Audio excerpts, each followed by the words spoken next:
xasan sheekh maxamuud oo laga duubay cod sira cali dheere oo la hadlay iyo ruuba oo dhexdhexaadinaya iskuna xiray heshiis hoosaad oo la galay iyo ururka al-shabaab oo sheegay inay ka wareegayaan dhulka hawiye ayna u wareegayaan dhulka ay degaan degel iyo mirifle ayay xasan sheekh maxamuud oo aqbalay. waa warbixin la yaab leh. codka sirta ayaan idinla wadaagi doonaa kaalinta uu mukhtaar ruuba ku lahaa in wada hadal dhex mara cali dheere iyo xasan sheekh oo aan baaritaan ku sameynay ee sheegaraya warbixintan uu ku faafiyo dunida meel walba ku tooran muuqaalkan qaybta faalada nagula wadaaga aragtidina waa hagaagan ku bilaabo. waalidweynaha qurbaa ku nool waalid ka faa'iideyso fursadan ubadkaaga gee maxadkan ay ka baranayaan barashada qur-aanka kariimka iyo culumta shareecada islaamka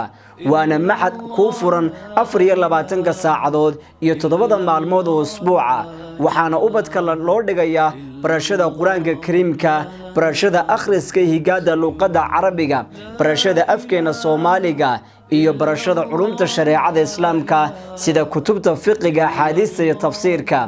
waxa sidoo kale waalidiinta la baraya isla markaana laga saxayaa ataxiyaadka salaada iyo aayad kursida waalid hadda ka faa'iideyso oo hadda isqora maxadka tartiilul qur'aan online oo ah dugsi fac weyn oo ay sanad kasta ka qalin jabiyaan ardayda kala duwan ee caalamka ku nool ballanteenu waa inaynu hore ula xiriirno maxadka tartiil qur'aan online.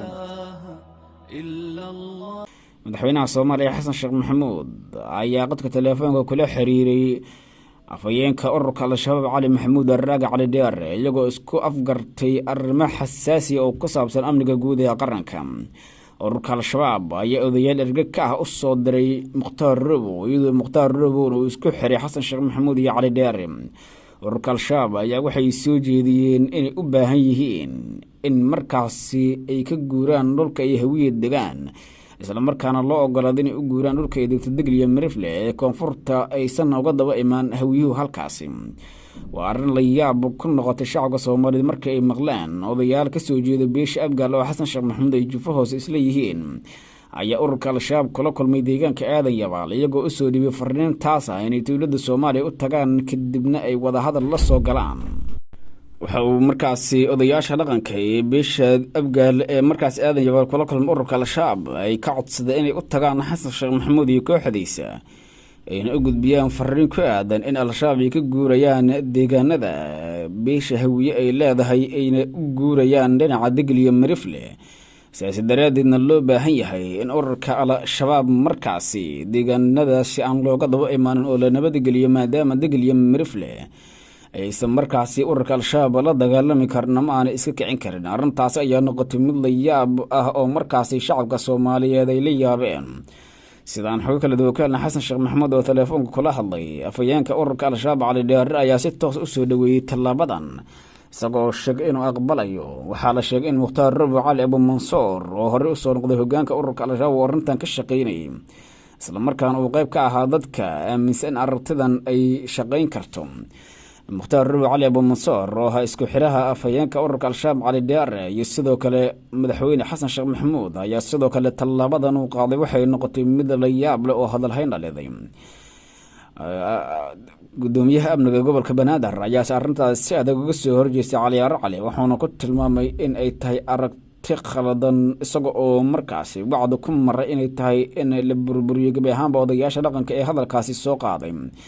al-shabaab la soo kulmay isaga oo markaasi soo qaadanayo cod laga duubay odaygaasi xasan sheekh maxamuud oo ku soo wargeliyay in loo baahan yahay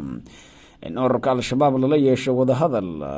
looga arnsanayo sidii ay ururka al-shabaab uga guuri lahaayeen deegaanada ay degaan beelaha hawiye ayaa waxa uu sheegay inay tahay arrintaasi hadal la yaab leh oo u baahan in laga jawaabo odayaasha dhaqanka ee hadalladaasi la soo gurguurinayana qoorta laga warajaro. cali ayaa yiri midkan iyo kuwa la fikirka ah ee markii cadawga la jabiyay maanta ay ergo ahaan u soo dirsanayaan iyaga oo ilintii xaaska ilmeynaya waa kooxda cadawga ka seexun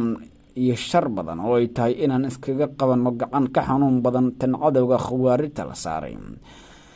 yiri markaasi taliyaha waa markaasi gudoomiyaha dhinaca amniga ee gobolka banaadir sidoo kale waxa uu wacdo ku mar inay loo baahan yahay in tallaabo sharci waafaqsan laga qaado markaasi odayaasha beesha abgaal ee ururka al-shabaab la soo kulmay islamarkaana hadalkaasi maqnadarrada ah ka soo xambaaray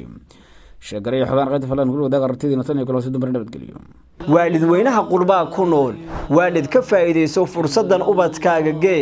maxadkan ay ka baranayaan barashada qur-aanka kariimka iyo culumta shareecada islaamka